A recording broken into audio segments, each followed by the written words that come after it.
Bonjour tout le monde, je m'appelle Laïa et je suis dans la classe de CM2. Aujourd'hui, je vais vous présenter sur la vina.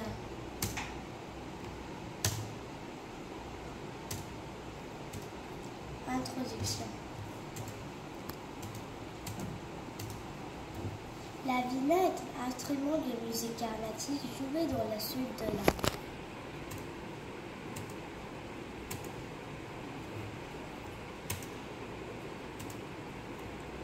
La vina possède 24 frettes représentant les 24 os de la colonne vertébrale. 4 cordes mélodiques, sa, pa, sa, o et ma, et 3 cordes bourdon. La vina se joue-t-elle à main nue? La réponse est non. La vina ne se joue pas à main nue. Les joueurs utilisent des mutus pour frapper les cordes de la main droite. Ils portent des mutus sur l'index et le majeur. Et sur la main gauche, ils appliquent de l'huile de coco pour éviter les blessures. Pour cela, ils utilisent une petite boîte dans laquelle ils se mettent du coton et versent quelques gouttes de l'huile de coco. Fait. Mais le Mysore vina se joue sans les mutus. Les joueurs font pousser les ongles pour jouer. Les types de vina. Il existe de nombreux types de vina, notamment les plus populaires. Thanjavur vina, Ekanda vina ou Saraswati vina, Mysore vina. Chaque vina tire son nom de son lieu d'origine ou pour son son magnifique. Il existe également des vinas démontables qui sont parfaites pour voyager. Thanjavur vina. Construction. La vina de Thanjavur est sculptée dans un seul bloc de bois de jacquier. Cordes, 4 cordes. Signification. Vénérée dans les traditions indiennes, notamment l'hindouisme, elle est associée à la déesse Saraswati.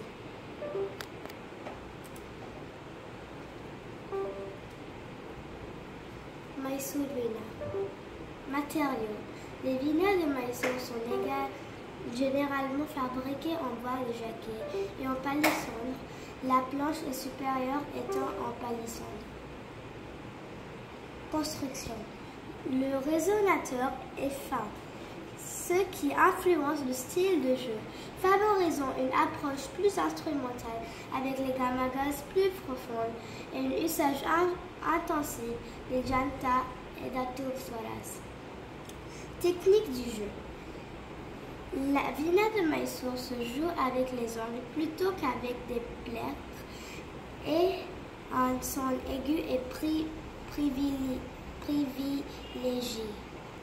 Le Rudra vina est-il un instrument de la musique carnatique?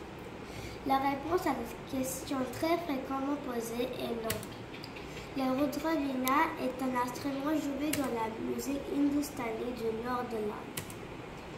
Il ne se joue pas de la même manière que l'Ekanda vina ou le Mysore vina. La vina mesure. Saraswati vina mesure généralement entre 130 et 150 cm longue. Le corps qui comprend le résonateur et le manche est généralement en bois de jacquier. La longueur de la corde, c'est-à-dire la partie de la corde jouée, est environ 83 cm. Une vina pèse.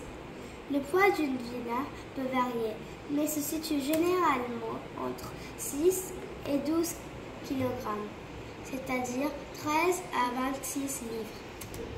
Les sculptures sur les vinas. Les sculptures sur les vinas représentent des créatures mythologiques de l'hindouisme.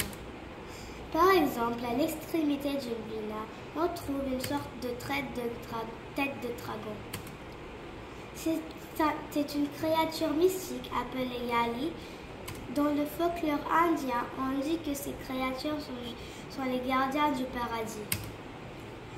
Sur de nombreuses autres vinas, Lavina, on peut voir Saraswati Devi sculptée sur le cou d'homme avec des fleurs, des ponts, etc. Sur ma Veena, on peut voir Ganapati sculpté sur le cou d'homme.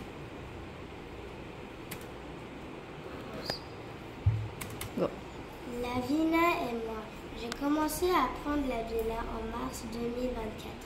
C'était par un accident. Un jour, j'étais dans mon cours de chant carnatique. Pendant le cours, mon professeur jouait de la Veena. Il m'a demandé si je voulais essayer. Je secouais la tête pour dire non. Mais il m'a mal compris et m'a donné la Veena avec des instructions. Ce jour-là, j'ai commencé à jouer des Veena. J'ai commencé à jouer les bases. Depuis, j'attendais avec impatience mon cours de chant de carnatique pour apprendre à jouer de la Veena. Mon professeur a rapidement remarqué mon vif intérêt pour la Veena. Les semaines suivantes, j'allais avoir 1 heure de chant carnatique et 1 heure de Veena. Jouer de la Veena me procure une joie immense. Je commence à exciter en préparant la Veena. La Veena et ses accompagnements. La Veena est souvent jouée lors d'un récital de Bharatanatyam. Elle est accompagnée par un chanteur carnatique, un joueur de mridangam, un joueur de flûte et un joueur de mogolasem. Attention, le sitar, veena et tambura ne sont pas les mêmes. Ils se ressemblent peut-être, mais leur façon de jouer est différente. Leur physique présente également des légères différences. Ça, c'est le sitar et le tambura.